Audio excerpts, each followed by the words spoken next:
pod naman subong si Tatay Giovanni will turn over the initial amount nga gin-donate ninyo sa iya 4-year-old nga bata nga nagka severe burn no na nagbigat. So for official, we will turn over this initial amount para sa ilaw medical bill.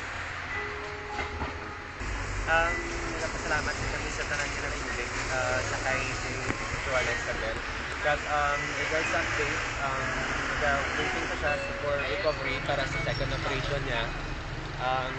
Hopefully, mag-ayo na siya mismo pag by siguro mga Thursday, Friday basis may third operation siya upcoming. So hopefully nga mag-ayo siya as soon as possible.